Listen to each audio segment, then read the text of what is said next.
I'll be talking today mainly about the idea that experience versus over appearance. So when we directly experience, we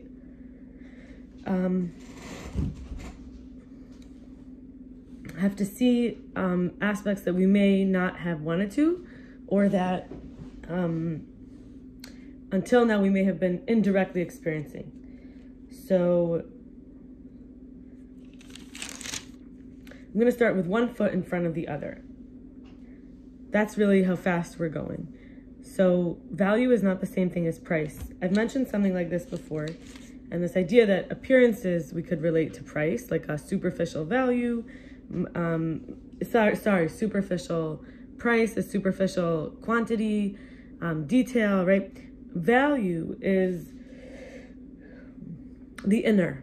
Like if you're in a desert, you want a bottle of water, its value is much higher than when you pass a corner store on, every block in your neighborhood that sells water bottles. So perception can have lies in it, false measurements, and we may have had lost materials, and sometimes their ingredients derived from other substances and compounds. And we have to think about currency, like what the price changes, like if you don't have a standardized money, right? So the currency can change. And then we have worth, like how much its worth is there objective worth? And then of course, linear markings, pacings. This is like a ruler has measurements, right? So we have one foot in front of the other, the pace, and the marking of like 1 foot length. Each person might have a different size foot. And also how big is the water bottle? Is it a liter? Is it a gallon? And then again, going in like this superficial versus deep, a part that's being seen is not the whole picture. When we trust ourselves enough to ask for constructive criticism, we are, in self-betterment mode, and we ask from the people we trust their thinking. It's a big shift from keeping on finding things outside things to fill the internal empty space. We actually can get a better handle on ourselves and live a life. We better ourselves in the sense that we want to construct, right? Construction, we're doing renovations. If we have someone we trust and they say like, look, you've had like this makeshift part of yourself, just like throwing things together, you could actually do a little work there and develop great habits, develop new modes, versus this like piece that's not really being used because it's just like things thrown together. It's a flawed attitude when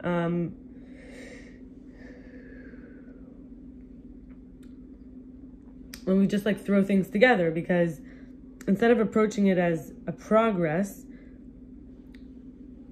through this internal fulfillment, that internal place, we'll keep having things like, oh, there's a nail sticking out, so we'll just keep putting a Band-Aid there. Like whether it's comforts from the outside, luxury, we might want to make the outside house super beautiful because we don't feel the inside house is beautiful, the inside self.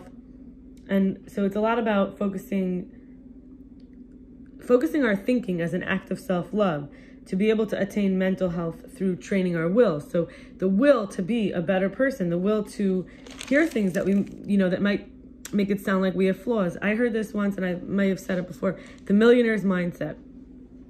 A millionaire who, let's call it the billionaire's mindset. A billionaire who has a company will hire a consultant who they trust how they think, a very good consultant, and they will hope this consultant will find areas that were just thrown together, that are not the most refined, optimized version of that internal construction. And they'll be getting constructive criticism, and they're begging for it. They're paying top dollar. This person is us. We have to look at it like that. Versus somebody who hires a consultant, and then every time he criticizes him, he says, get out of here. What is wrong with you? Why are you saying bad things about my company? You could see the difference, the attitude, right?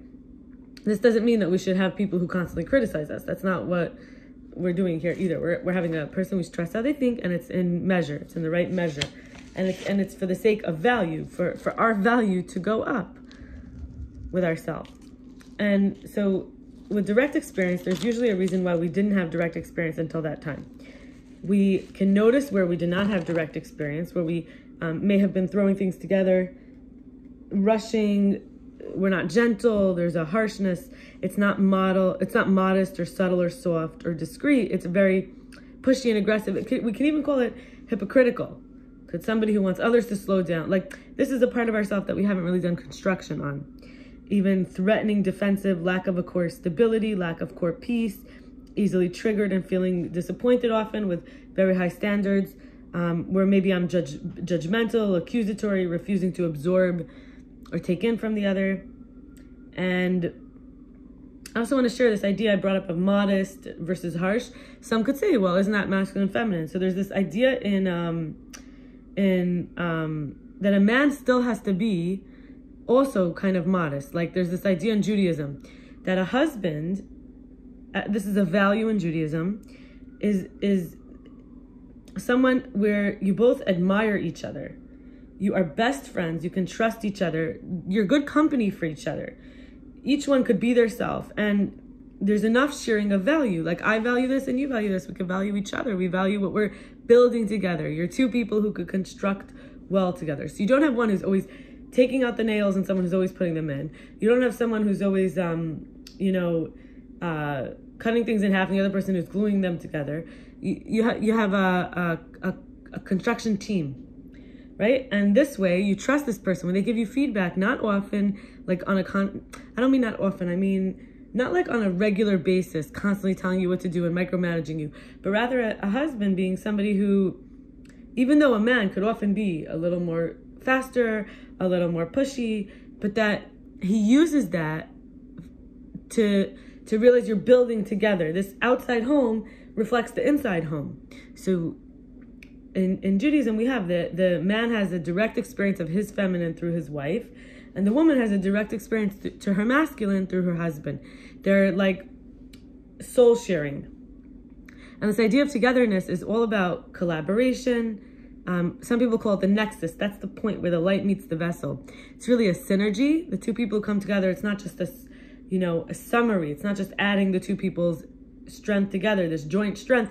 It's a synergy. It's like an amplification. It's much more than one and one together. It could be like 10 or 20 even. So this is where unison strengthens and gives a buoyancy. Like, think about ants that join together. They make limbs. They could make a bridge with their bodies from one side of a porch under to the other side, or something, like if they couldn't get on it. I've seen videos of this. You could look online. Ants making a bridge with their bodies. So this is this idea that there's buoyancy, like they're not sinking. They're holding on just to one another, and it creates this very strong, and ants can go across it. Then you have this idea, like let's say there's water all over the top and they can't get it. They go in a different way. Then we have this idea of resilience. And if you think about flocks and herds, animals like cattle, sheep, buffalo, they have a couple guards on the perimeter. The ones on the outside are sort of paying attention to their surroundings. So one could lower their guard because someone has your back, right? That's the idea. And that's what we have when we have togetherness. Also, when we think about whales,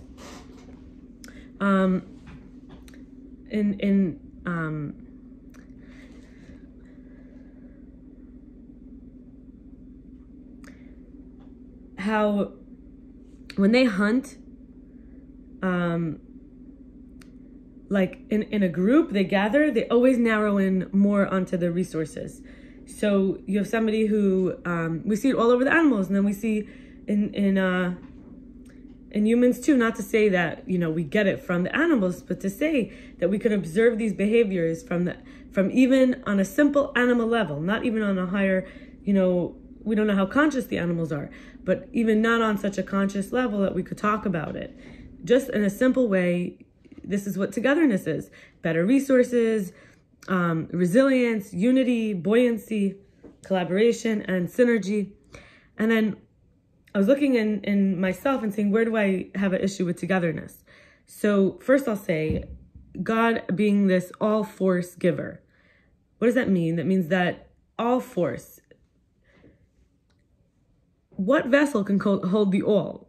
Because if the vessel is holding the all, that means it has to have a space for all. That means that's where it's not all. So look inside of ourselves and see that place we kind of threw together where there's a flaw or whatever. There's this instinctive existence, right? Survival desires. This is when we project a selfish need to continue onto that which I'm supposed to destroy. So in other words, let's back up. Life wants to live, but there is an all life, a one life. So what holds life? Each of us individually. But then there's that greater all life, a one life that we get our life from. And there's this instinctive level of I want to live, like I as my life. But then there's this bigness of life that it's not about my life, it's about life. This is when we look at others and we say they want to live too. We make everyone around us, we look at them, we think that they're selfish in some extent the way we are. We project that everyone has this instinctive existence to want to continue. And even when we look at a bug, let's say you want to kill the bug. Doesn't it also have that selfish need? It's life. I'm supposed to destroy this bug in my mind, right? But it wants to live. It wants to continue. So thinking about how, what happens when we throw things together, like mentioned, it could be unmindfulness, jealousy, damage, destruction kind of nature. That's what could be in that area. That's sort of all the things we throw into the shed. But when we remodel and renovate the shed because somebody else got the insights, gave us the insights through their constructive criticism, it's like we go to a holy place and we confess. If the energy had to die, it was transferred to the animal and given on the altar. I'm going to this mystical place because we just had the Parsha so basically the Parsha means there's chapters in Leviticus, Vayikra, that are divided up every week, the whole 5 books of Moses. And so these last few weeks we've done, this week is Mitzorah, last week was Tazria, the week before was Shemini, and there was more. And so just basically our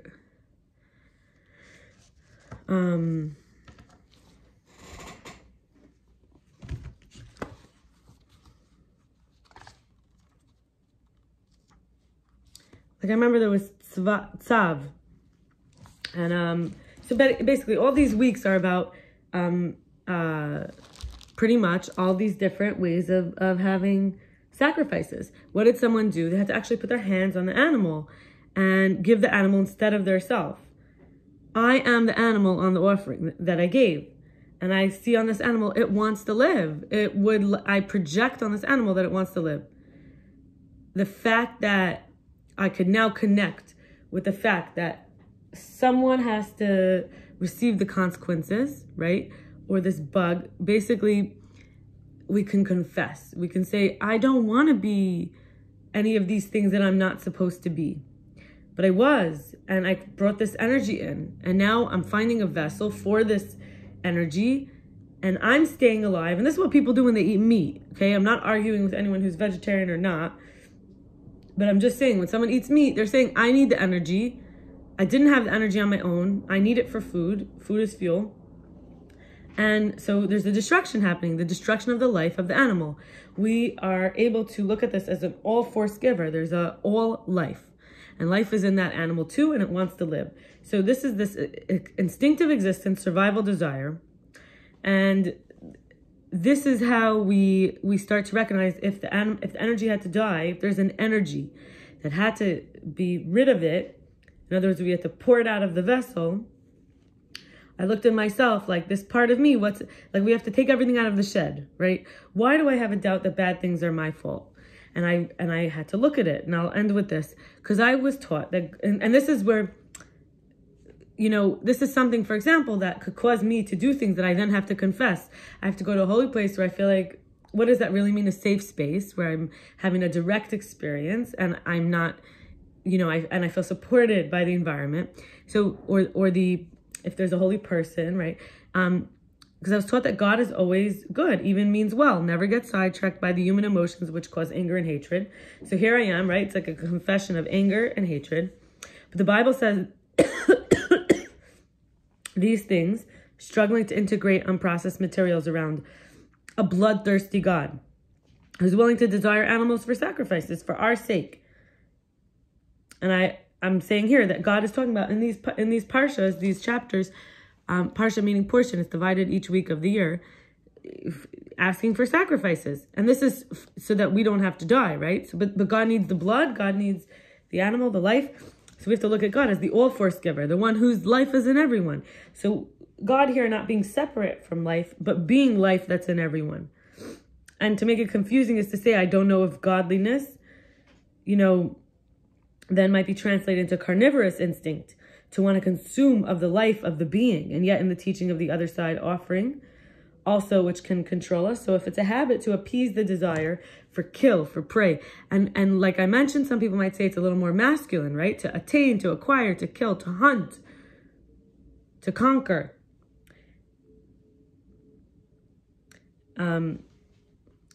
Not to destroy or be destroyed, to be annihilated, not to be annihilated. I mean, basically wanting that desire to hurt, to wipe out of existence, to be annihilated itself, instead of the desire to annihilate. The desire, remember will training, we clear it out. The desire could be thrown away to annihilate. There's nothing that needs to be annihilated. Eventually, we may not even need to give a sacrifice. That's how strongly we're supposed to connect when we're thinking, am I worthy of my life? Am I using life for creativity or for destruction? Knowing myself, knowing why I think what I think, to be introspective about our motivations and intentions, to work with them so that we never have to ever come back to a place where we need to give the sacrifice again. Ideally, right? Like that's the highest level of return, repentance. So I'm going to stop here and wish us all to have a direct experience in safe and holy ways, and to be able to be in a togetherness, one foot in front of the other.